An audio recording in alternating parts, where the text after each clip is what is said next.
lain musik ulaman dina. Assalamualaikum warahmatullahi wabarakatuh. Sampurasun, shalom, salam sejahtera bagi kita semua. Om Swastiastu, Namo Buddhaya, salam kebajikan. Bagaimana kabar kalian semua guys? Semoga sehat-sehat ya. Tetap patuhi protokol kesehatan ya guys. Pakai masker, jauhi kerumunan, sering mencuci tangan dengan sabun di air yang mengalir. Balik lagi dengan saya, Sofi, kurator dari podcast Dosis Horor. Sebelum ke cerita, izinkan saya untuk berterima kasih kepada kalian semua, sobat Dosis Horor yang sudah follow, share, dan subscribe podcast Dosis Horor di Spotify, di YouTube, ataupun di platform lainnya. Dokungan kalian sangat berarti bagi kami. Untuk yang belum follow dan subscribe, ayo follow dan subscribe podcast Dosis Horor supaya kami tetap semangat menghadirkan kisah-kisah pengalaman misteri untuk kalian semua.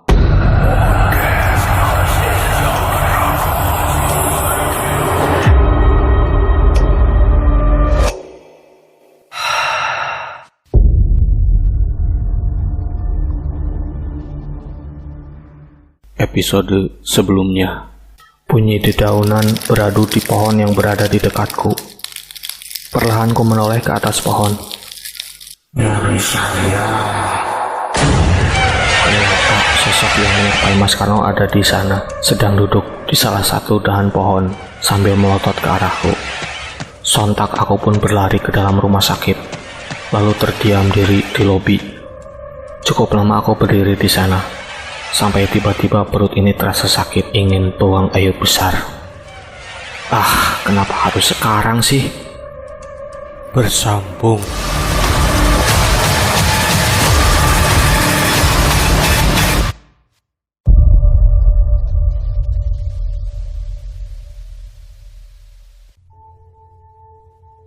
Aku masih berusaha menahan rasa sakit di perut. Namun, semakin lama semakin tak tertahankan, hingga akhirnya aku berlari keluar menuju warung seberang. Aduh, tutup lagi, gumamku seraya berdiri di depan gerbang. Kenapa di situasi seperti ini warungnya malah tutup?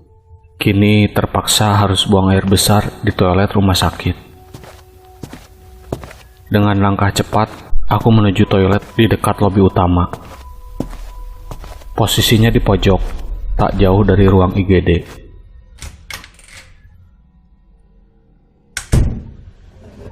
Kubuka pintu toilet. Sepertinya tidak ada siapa-siapa di dalam.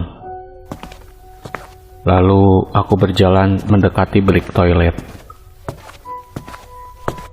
Ada dua bilik yang saling berdempetan. Terlihat pintu bilik pertama tertutup rapat. Mungkin ada orang di dalam, pikirku. Ku hampiri lalu mendorong pintunya pelan-pelan.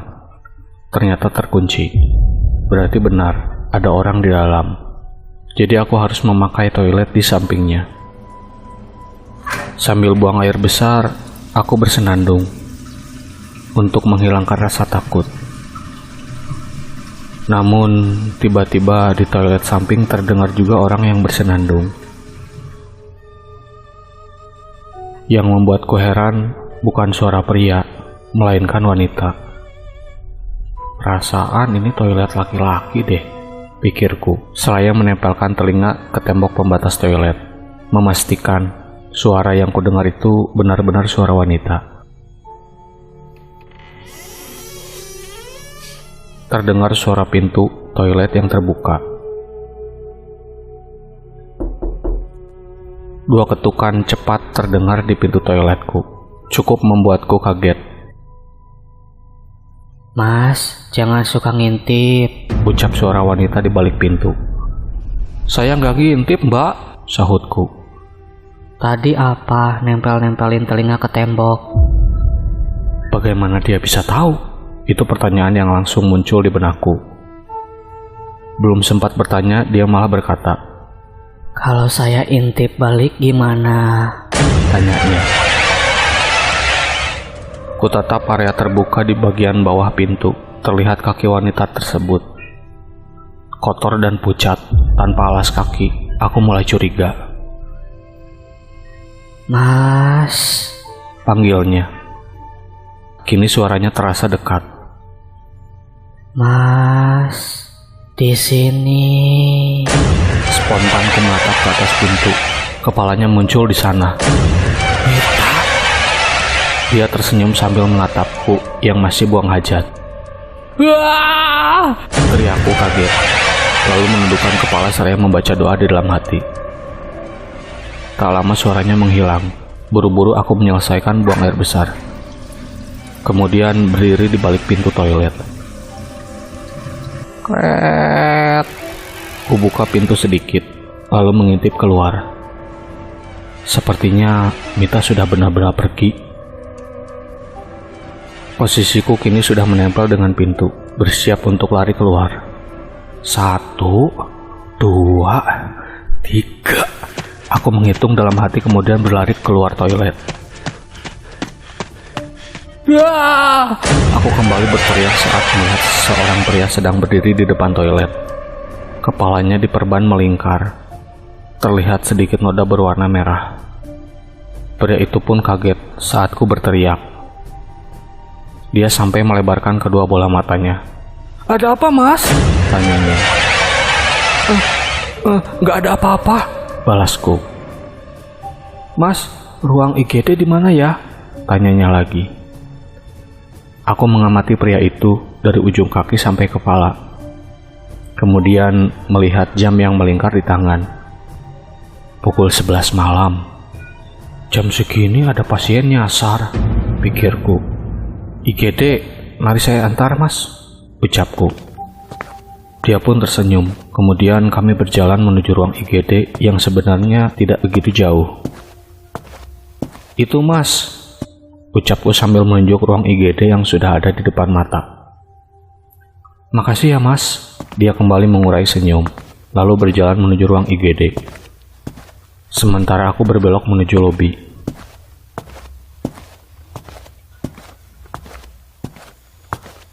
Aku berdiri di depan pintu rumah sakit, belum berani kembali ke pos. Takut sosok yang menyerupai Mas Karno masih ada di sana. Beberapa saat kemudian, terdengar suara isak tangis di belakangku. Sontak aku langsung menengok. Ternyata suara itu berasal dari sepasang muda-mudi yang tadi naik motor. Mereka menangis di samping berangkar, yang di atasnya ada tubuh seseorang yang sudah ditutupi kain putih. Kayaknya korban kecelakaan tadi, pikirku, seraya bergerak ke samping, memberi jalan untuk mereka. Seorang petugas pria mendorong berangkar itu sampai ke belakang ambulan, kemudian dimasukin ke dalam. Tak lama, mobil ambulan itu menyala dan pergi meninggalkan rumah sakit. Sementara sepasang muda-mudi tadi mengikuti dari belakang. "Mas, ngapain di sini?" tanya seorang perawat yang tiba-tiba muncul di sampingku. "Aduh, Mbak, ngagetin aja. Hari ini entah sudah berapa kali aku hampir kena serangan jantung." Kutatap wajah perawat itu. Ternyata yang kemarin kuantar ke ruang melati. "Lagi pengen di sini aja, Mbak," elakku. "Nanti posnya kosong, Mas, gak ada yang jaga," balasnya. "Iya, Mbak, bentaran juga saya balik ke pos. Tadi pengen lihat aja ada apa di ambulan." "Oh, itu orang kecelakaan, Mas. Cuman sayangnya nggak ketolong. Ada pendarahan di kepalanya." "Oh iya, Mbak. Tadi waktu saya habis dari kamar mandi ketemu laki-laki pakai baju kuning. Kepalanya diperban terus ada noda merahnya. Kayaknya pasien nyasar. Dia minta dianterin ke IGD. Saya cuma tunjukin aja tadi. Apa Mbak ketemu sama orangnya?" ceritaku. Perawat itu terdiam sejenak. "Mas beneran?" "Iya, Mbak. Orang yang saya antar sampai belokan deket IGD." "Celananya warna apa?" Kalau nggak salah warna biru. Astagfirullah, Mas. Perawat itu tampak kaget. Kenapa, Mbak? Berarti Mas ketemu korban kecelakaan tadi. Emang dia sempat keluar ruangan IGD? Tanyaku polos. Masa orang kritis bisa jalan-jalan sih, Mas? Berarti tadi saya ketemu siapa? Saya nggak tahu, Mas. Wajah perawat itu berubah ketakutan. Berarti saya ketemu sama hantu korban kecelakaan dong. Aduh, jangan dibahas, Mas. Saya juga merinding. Saya masuk ke dalam dulu ah. Perawat itu pergi ke dalam, sementara aku masih bingung dengan kejadian malam ini. Entah akan ada kejadian apa lagi nanti. Baru jam segini saja udah 3 kali ketemu hantu.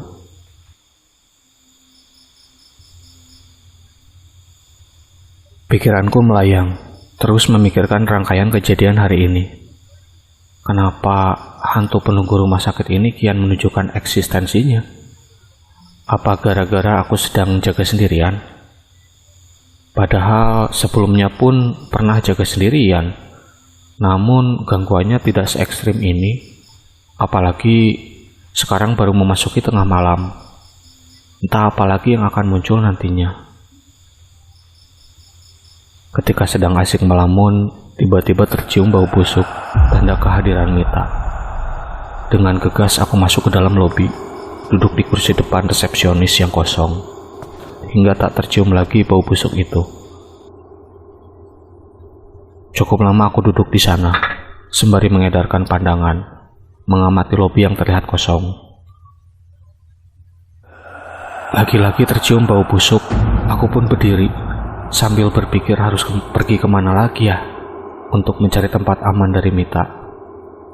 Tidak mungkin pergi ke ruang IGD setelah kejadian tadi. Ke ruang perawat pun nggak mungkin kayaknya. Aku bergerak keluar rumah sakit, terpaksa kembali ke pos. Dengan langkah perlahan, aku berjalan ke pos. Melirik ke atas pohon, takut ada sosok yang menyerupai Mas Karno sedang duduk di sana. Aman. Aku pun berhasil kembali ke pos tanpa gangguan. Kemudian duduk di dalam pos, sambil menonton televisi. Tak lupa menutup pintu.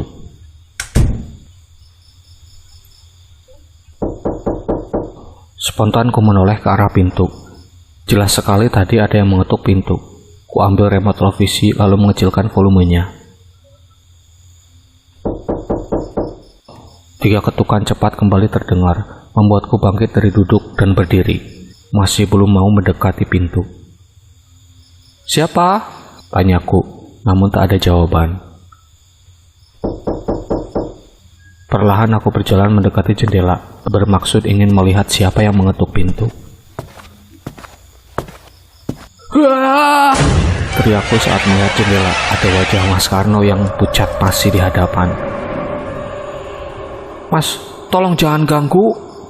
Aku duduk di pojokan, tepat di bawah televisi, menutup wajah dengan telapak tangan. Sesekali mengintip ke arah jendela melalui sela-sela jari. Entah berapa lama aku terus mempertahankan posisi itu. Tiba-tiba lampu di dalam pos mati. Gelap.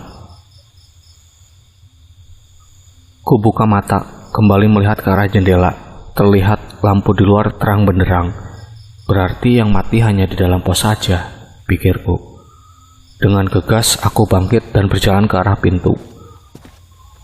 Belum sempat membuka pintu, di belakangku terdengar bunyi kursi bergeser. "Mau kemana, Din?" tanya suara yang mirip sekali dengan Mas Karno, tapi agak lebih berat sedikit. Kerak, ku buka pintu lalu berlari keluar. Berdiri di dekat gerbang rumah sakit sambil mengatur irama jantung.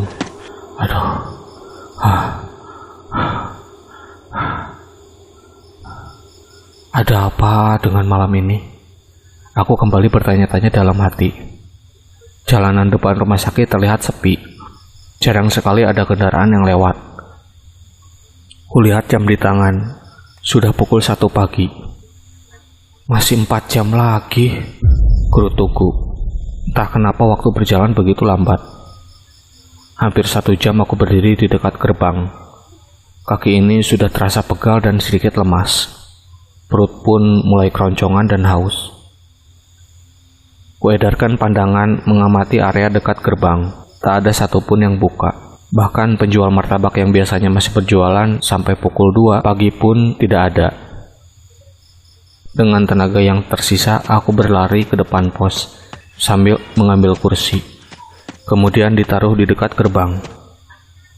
Sepanjang malam, aku duduk di sana sambil menatap jalanan yang sepi.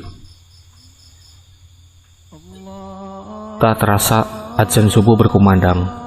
Aku bangkit dari duduk lalu berjalan ke masjid di dekat rumah sakit. Sekembalinya dari sholat subuh, suasana di depan rumah sakit sudah agak ramai. Mulai banyak kendaraan yang hilir mudik. Aku tetap duduk di dekat gerbang sambil menunggu Mahmud atau Bahar datang. Tubuhku sudah mulai terasa lemas. Kusentuh kening dengan punggung telapak tangan. Hangat. Perut pun dari tadi terus berbunyi minta segera diisi. Para pekerja rumah sakit sudah mulai pulang, berlalu melewatiku. Beberapa dari mereka bertanya alasanku duduk di dekat gerbang. Namun aku tak menjawab alasan sebenarnya. Lebih banyak menjawab dengan candaan.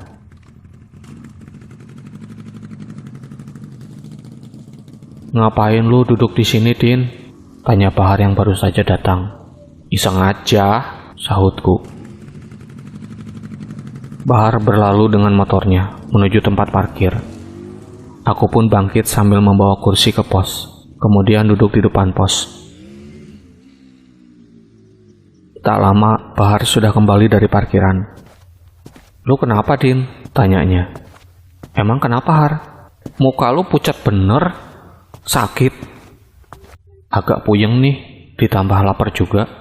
Gara-gara warkop depan tutup." "Olah, ya udah sana cari sarapan.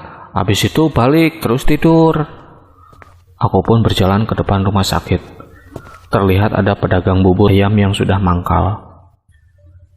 Setelah makan, aku kembali ke pos. Ternyata Mahmud sudah datang. Melihat wajahnya membuatku teringat kejadian kemarin. "Sehat, Mud?" tanyaku sambil tersenyum mendekat. "Lah, bukannya lu yang sakit?" sahutnya. "Enggak kok, tadi emang lapar aja," elahku. "Kemarin gak kenapa-kenapa kan, Mud?" "Maksudnya? Gak ngerasain ada sesuatu gitu?" "Ah, lu udah tahu ya." Mahmud baru mengerti ucapanku. "Asli, pantesan motor gue berat banget kemarin. Terus pas sampai rumah, ini pundak pegel bener." "Iya, itu kerjaan si Mita." "Mita siapa?" sahut Bahar. "Setan yang lagi gentayangan di sini," balas Mahmud. "Ih, gue kira ngomongin apa?" "Semalam jaga sendiri aman, Din?" "Aman." "Yakin?" "Iya." Tiba-tiba perutku terasa sangat mual. Tak lama aku pun muntah. "Masuk angin lu, Din?" tanya Mahmud saat ku membersihkan bekas muntahan. "Gak tahu, tiba-tiba mual." "Efek gak makan itu, Din. Makanya lain kali kalau sip malam bawa cemilan lah. Kalau warung depan tutup bisa ada ganjelan sampai pagi," ucap Bahar. Tubuhku terasa lemas. Suhu tubuh pun terasa panas. Kepala seperti ditusuk-tusuk jarum. Pusing sekali. "Udah sana balik, Din. Istirahat. Tidur. Jangan lupa minum obat dulu." "Iya, Har. Gue anter aja dah. Takut kenapa-kenapa di jalan," sahut Mahmud. Mahmud meminta kunci motorku, lalu memboncengku pulang ke kosan. Dia juga membelikanku roti dan obat sebelum kembali ke rumah sakit.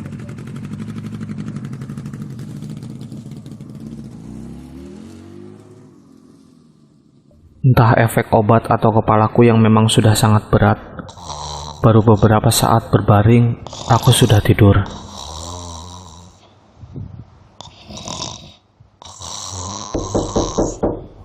Sayup-sayup terdengar suara seseorang mengetuk pintu. Aku pun bangkit dengan mata masih setengah tertutup, menggapai gagang pintu lalu membukanya. Din, sapa seseorang di hadapanku. Aku langsung membuka mata lebar-lebar saat melihat Mas Karno sudah berdiri di depan pintu.